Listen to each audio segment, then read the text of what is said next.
మీ దేవుడైన యెహోవా మీకోసం మనం చెప్పడం కాదు, యెహోవా మన కొరకు గొప్ప కార్యాలు చేశారని మనం చెప్పుకోవడం కాదు, కానీ నిర్దేశించబడిన సందర్భాలలో దేవుడైన యెహోవా మీ కొరకు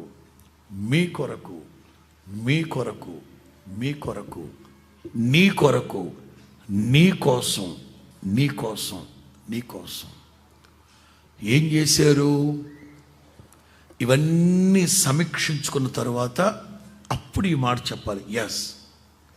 ఎస్ సకల ఆశీర్వాదాలకు ఆధారభూతుడైన దేవుడు మన కోసం కుటుంబ సమేతంగా కూర్చొని, భార్య పిల్లలందరూ కూర్చొని మన కొరకు గొప్ప కార్యములు దేవుడు చేశారు.